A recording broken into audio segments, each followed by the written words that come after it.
આપણને એમ લાગે કે શાવર બાથ છે મોડર્ન ટેકનોલોજી છે, પણ એવું નથી. ઇમેજમાં જે લોકો વાંચી શકે છે એમને મારે એક ફુવારો દેખાડો છે જે 5000 વર્ષ જૂનો છે. What stories we need to tell, at least I need to tell you. 1000 વર્ષ જૂનો શાવર એટલે કે ફુવારાની વ્યવસ્થા છે. અહીંયા કૂવો છે જેમાં પાણી ભરાય, જે અહીંયા આવે. ખાસી મોટી જગ્યા છે, ત્યાં નીચે કોઈ નાહી શકે. આ બાથરૂમ સુધી જવાની પગથિયા છે. અને પછી અહીંયા જ બાથરૂમમાં જ પાણીના નિકાલની પણ વ્યવસ્થા હતી. આ ધોળાવીરાની જગ્યા છે જેને વર્લ્ડ હેરિટેજ સાહેબ જાહેર કરી. પણ ધોળાવીરા એટલે 4500-5000 વર્ષ જૂનું નગર. એ નગર તરીકે આપણે એને જોઈએ છીએ, પણ એમાં આવા ઘણા નાના નાના એંગલ છે કે જે પર્યાવરણ સંરક્ષણ શું છે, કે ક્લાઇમેટ ચેન્જ સામે ધોળાવીરાનો નાશ પણ ક્લાઇમેટ ચેન્જના કારણે જ થયો છે. આઈઆઈટી ખડગપુર અને બીજા બધા રિસર્ચ પેપર હોય એ લોકોએ શોધી કાઢ્યું કે અહીંયા ત્યાં પહેલાં સમુદ્ર હતો, પછી સુનામીના મોજા કદાચ આવ્યા, એમાં ડૂબી ગયું કે બીજા, પણ ક્લાઇમેટ ચેન્જ એ મેજર રીઝન હતું ધોળાવીરાને નષ્ટ કરનારું.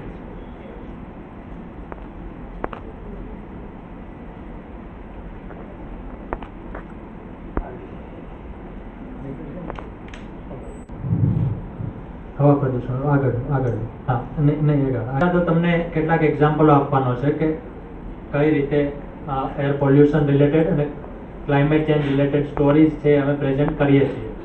અને જે અગાઉ કેટલાક સવાલો પૂછ્યા એના પણ આમાં જવાબ આવી જાય છે કે આવી સ્ટોરીઝને કેટલું મહત્વ મળે છે. તો 8 કોલમ છે ને ઓલ એડિશન છે.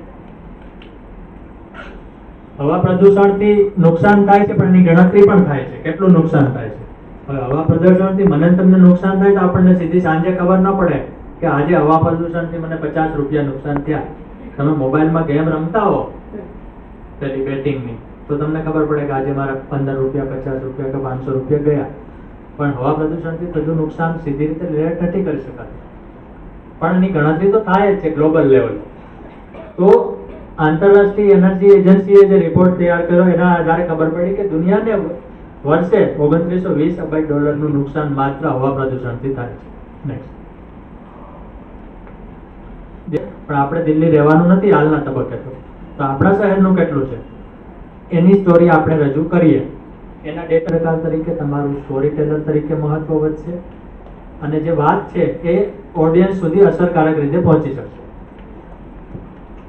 પણ આપણે જે હવા લઈએ છીએ અશુદ્ધ છે, એનું માપ આપણે આપણા રિપોર્ટમાં આપી શકીએ કે ભાઈ આંતરરાષ્ટ્રીય પ્રમાણ કરતા હવા પ્રદૂષિત છે. કેમ ખબર પડે? કારણ કે એનો માપદંડ છે કે ભાઈ હવામાં PM2.5 ના કણો જે છે એ અમુક માત્રાથી વધુ હોય તો એવી હવા પ્રદૂષિત ગણવી. આ ખંડમાં જે હવા છે એને પ્રદૂષિત ન ગણવી, 4 રસ્તા પરથી પ્રદૂષિત ગણવી, કારણ કે માપવાના ધારાધોરણો છે. તો જે આંતરરાષ્ટ્રીય ધારાધોરણો છે એના કરતા અમદાવાદ, સુરત, વડોદરા, રાજકોટની હવા પ્રદૂષિત છે. સામાન્ય દિવસોમાં હોય છે, ભલે ક્યારેક ન હોય, પણ આપણે પ્રદૂષિત હવા શ્વાસમાં લઈએ છીએ. આ પણ ફરીથી ઇન્ટરનેશનલ ઇસ્યુ છે, એનું લોકલાઇઝેશન છે કે હવા પ્રદૂષણથી મોત થાય છે. જે અગાઉ રોનકે એના પ્રેઝન્ટેશનમાં આંકડો ટાંક્યો કે વર્ષે 4.5 મિલિયન 45 લાખ લોકો મરે છે. તો કોઈ હવા શ્વાસમાં લઈને સીધું મૃત્યુ ના પામે, સિવાય કે કાર્બન મોનોક્સાઇડ હોય. પણ હવા પ્રદૂષણથી મૃત્યુ તો થાય છે, જે આપણને સીધા દેખાતા નથી. ફેફસા નબળા પડતા જાય, બીજી બધી બીમારીઓ જ્યારે લાગુ પડે ત્યારે આપણને ખબર પડે કે આપણા ફેફસા નબળા છે. એના માટે અંતે દોષિત હવા પ્રદૂષણ છે. એટલે હવા પ્રદૂષણ કેવી રીતે દોષિત છે એનો દુનિયામાં પહેલો કેસ બન્યો. કારણ કે બ્રિટનમાં એક મહિલાએ સરકાર સામે એવો કેસ કર્યો કે મારી બાળકીનું મૃત્યુ હવા પ્રદૂષણથી થયું છે અને હવા શુદ્ધ રાખવાની જવાબદારી સરકારની છે, હું સરકાર સામે કેસ કરું છું. તો બ્રિટનની કોર્ટે બકાયદા એ કેસ ચલાવ્યો, હજુ પણ ચાલે છે. પણ એ દુનિયાનો પહેલો કેસ છે કે જેમાં મૃત્યુ ખરેખર હવા પ્રદૂષણથી થયું કે નહીં એ સાબિત કરવાનો પ્રયાસ શરૂ થયો. પણ જે અગાઉ વાત કરીએ કે ભારતમાં પણ હવા પ્રદૂષણ છે મેજર ઇસ્યુ છે. એટલે એક સમયે આપણે ન્યૂઝપેપરમાં કે ટીવીમાં કે જે કોઈ આપણું સમાચાર મીડિયમ છે એમાં સ્પોર્ટ્સ, ફિલ્મ, રાજકારણ, ક્રાઇમ અને આ બધા જ ક્ષેત્રના સમાચારો આપીએ છીએ. એમ climate change, global warming related સમાચારો રિપીટ લાગે તો પણ તમે સતત આપતા રહો તો જ લોક જાગૃતિ આવશે. આજે લોકોને સમજાઈ ગયું છે કે આ માવઠું થાય છે, વારંવાર ક્લાઇમેટ ચેન્જ જ છે, કારણ કે છેલ્લા 10-15 વર્ષથી મીડિયા સતત લખે છે. નાની ઇમેજ છે એમાં PM 2.5 શું છે સમજાવ્યું છે. હવે ગુજરાતી ઓડિયન્સ કે કોઈ પણ રિજનલ ઓડિયન્સ છે જે ભારતનું, અંગ્રેજી અખબારો લખે તો એ એમ માનીને ચાલતા હોય છે કે એમના ઓડિયન્સને કેટલીક વસ્તુ ખબર જ છે.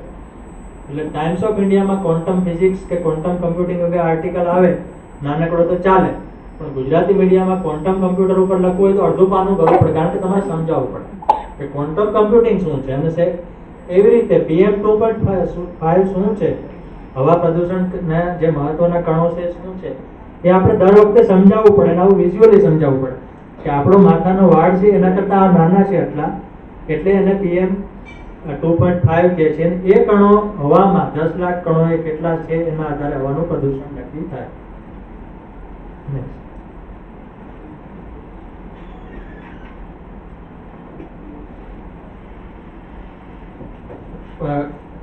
ક્લાઇમેટ ચેન્જની અસર, પર્યાવરણની અસર વાઇલ્ડ લાઈફ ઉપર થઈ રહી છે. જેમ કે આપણે કહ્યું કે પક્ષીઓ છે અવાજ કરતા ઓછો અથવા તો લાઉડલી બોલતા થઈ ગયા છે.